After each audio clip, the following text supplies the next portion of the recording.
What's going on, nation, and welcome back to another episode here on NCAA 14 here on ESGNet LP with the Stanford Cardinal online Dynasty, and this is episode 20. It's a quick look here as we have a bye week here in the fourth week of this second season with Coach TJ Bonds and the Stanford Cardinals. Currently 3-0 right now, and looking pretty good, looking very strong.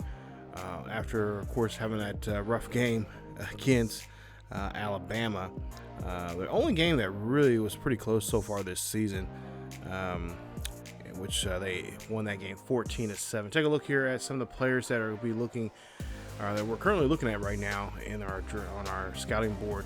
Brandon Moore, Brian Cooper, Frank Hunter, wide receiver there that we're really wanting. Actually, both of the wide receivers we really wanting. Eddie McCarthy and Warren East and a couple others this season are going to be showing up, and they're actually going to be showing up for this next game coming up in week 5 when we go to when we actually host Fresno State in the second Pac-12 game of the year. So as you take a look here, Lance Davies, this guy right here, I'm not too sure about. As you take a look at some of the stats so far this season, the first 2 games, not too bad. I think now he has a total of 5 interceptions now with 9 touchdowns, I think it said. Yeah, he is a quarterback that I'm kind of not too psyched about. Now I mentioned to you guys, I think in the last episode, that Coach TJ Bonds, just like his dad, has a rule about interception wise, and he threw 3 interceptions in that game. One of which I will say was not my fault, because it was just a poor showing there on the reading. But nonetheless, there, I know talking to Coach TJ Bonds there this past week, he said that he was going to go ahead and follow that same rule his dad has about quarterbacks, and he is going to go ahead and set out Davies. So Davies will not get the start in the game against Fresno State in that one there. So we'll see who the backup is in that game in the next episode. It kind of depends on how well he does this week in practice. There was a closed practice, so we wasn't really able to go in to that game or to that practice session there. But what I'm being told is Coach TJ Bonds is kind of just really frustrated right now with the way he's been playing at for the most part here, at least with his attitude there as the quarterback. He's a junior redshirt. He expects something from this young man. So we'll see how things go with that front. But for the most part here, I'm really impressed, especially with Chase Grant there. He's had a great year so far. 5 sacks, 5 tackles for losses, and 6 sacks for the most part there. Most of those sacks came from the New Mexico State game where we won 35-7. So yeah, for the most part, like I said, defensively, I'm really happy to see him become the star that he is. He's definitely going to be on a lot of teams' recruiting board, scouting boards there in the NFL, and so yeah, we're just really psyched about him. And of course, offensively, we're trying to get the running game going with Brandon Walker. We wasn't really able to do that with Alabama. We want to try something different, kind of throw Alabama off their game. We did get a 100-yard game from Walker in that game, but just couldn't get him in the end zone. With that, Coach TJ Bonds said it was just a game that they just didn't stick with the game plan that they originally had. He got a lot of different looks from his different coordinators, and they were seeing other things, but they just didn't stick to the overall game plan for that game, and that's the reason why the game was the way it was. So they'll definitely gonna have next time they get a chance at Alabama. Of course, Alabama's been struggling here. They were ranked number 5 in the nation going into that game or start of the season, and then they lost the game there in Wisconsin, which pulled them down to 13, and now I think they're not even. I think they're somewhere in the bottom half of the, almost off the top 25 as a whole now. So after that win or that loss against us, so Alabama not looking too good, but of course they'll easily bounce back. As we take a look at the top 25 right now, Air Force still at number 1. As for us, Stanford there, and then of course Lovely Lions have not played a game just yet, but they'll be starting here coming up in the next in week 5. They'll have their first game of the season. Alabama has dropped down 3 from 13, now at 16 this week. And there you see the rest of the top 25. Of course, teams got some votes, and of course some teams that dropped out: San Diego State, Notre Dame, Minnesota, and NC State. So tough week for a lot of teams here, but for the most part here, we're looking good. Currently right now overall 3-0 in conference play. We're 1-0. I think the only team that's played so far in conference besides us is New Mexico State, as you take a look there. But some Pac teams, Pac-12 teams, have not really started their conference play yet, but they are going to be starting here, at least here starting in week 5. So a lot of shifts here. We got teams like Fresno State, Oregon State that we did pretty well against last year. This year, I think this will be the first time we're playing Utah, and I believe BYU. Or no, BYU's up with us. Never mind, Utah and BYU's up there at the top there with us. But trying to think who's the others. Wow.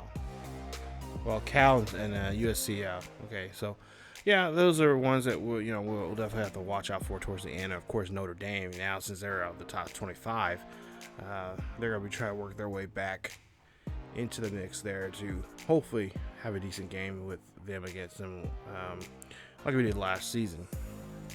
But there you see that. We'll take a look at the Big 12 here, and of course that's where Taylor and his team, the Air Force, is at 2-0 right now overall, 1-0 in conference play, and they see the rest of the teams. Of course, West Virginia, the other team, I believe that's who they played their first conference game, and they lost.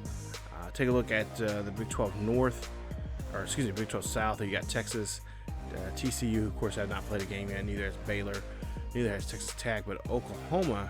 Oh, no, I take that back. No, I take that back. They played Oklahoma. Air Force did. They played Oklahoma for their first conference game. So Oklahoma got their first loss in conference. And that's, like I said, for the Lovely Lions. I have not played a single game yet overall. So they're in last place in the overall standings. And of course, conference play has not started yet there either. I believe their conference play will start in week 5. Now, I don't understand why Steve is starting so late. But apparently that's how he wanted his schedule here. We did all custom schedules. So yeah, I guess that's how it worked out with at least with the teams that he was wanting to play against. He had to find different weeks to play them in. And apparently he's going to have to start 5 weeks in. So take a look at the Heisman Watch for right now. Seymour, of course, we played him in that game in the last episode. He is still at the top of the list. Actually, with him and Scott there from Oklahoma are still the top 2. Then you got Air Force's Clayton, the running back there, who ran pretty well there in his last game there.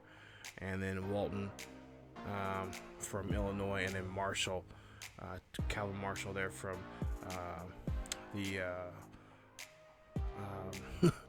herd there from Marshall. Of course, John Barber, he was on that list there, but he just did not have an impactful game, as he only had 1 touchdown, had less than 100 yards in that game. And we're hoping that will turn around here coming up in this next game here against Fresno State. Hopefully we can get him more involved.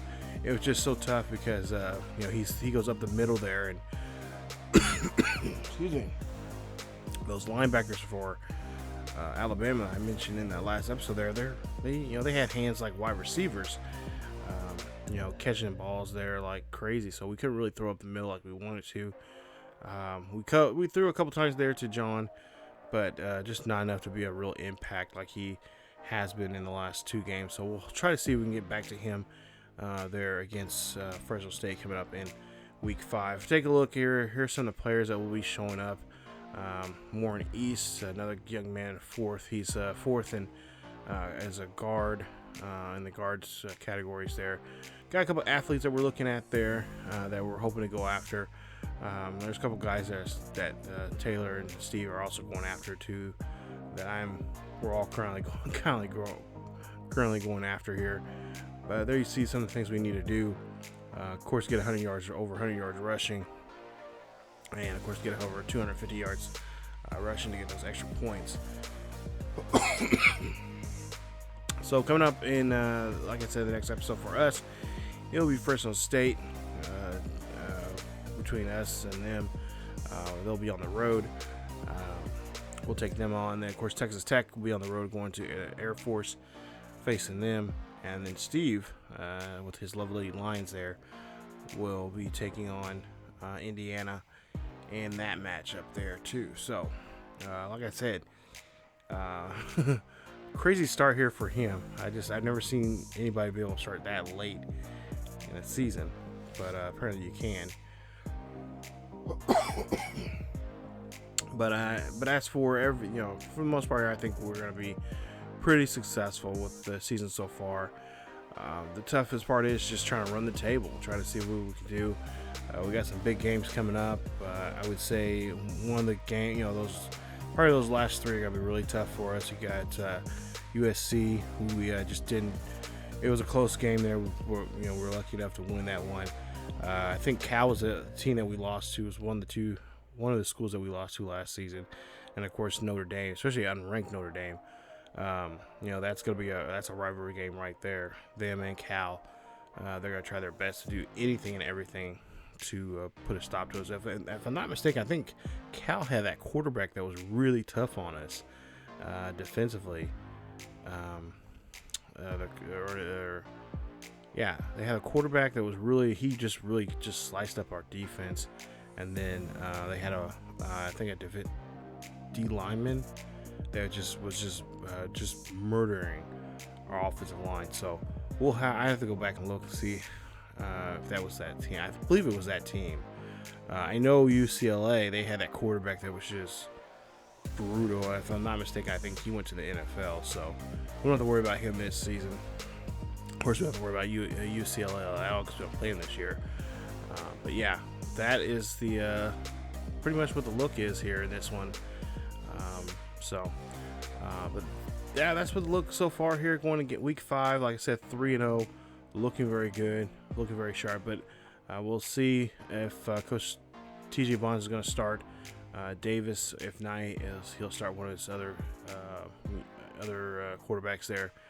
And if we find out if there is a change in the quarterback position, you guys will be first to know in the next episode. So stay tuned for that. And that big game, or the second game of the Pac-12 conference here between us and Fresno State.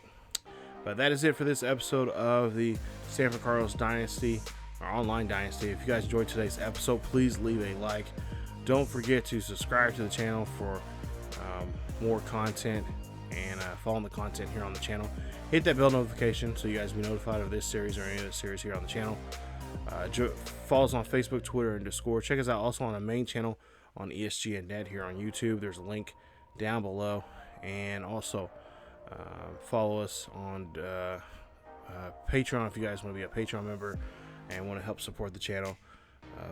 If you guys did, that'd be greatly appreciated. You don't have to, but just another way where you guys can get yourselves into a certain series here on this channel and also on the main channel coming up here. So thank you guys again for watching, and as always, wear a mask, stay safe, keep each other healthy, and I will see you guys next time.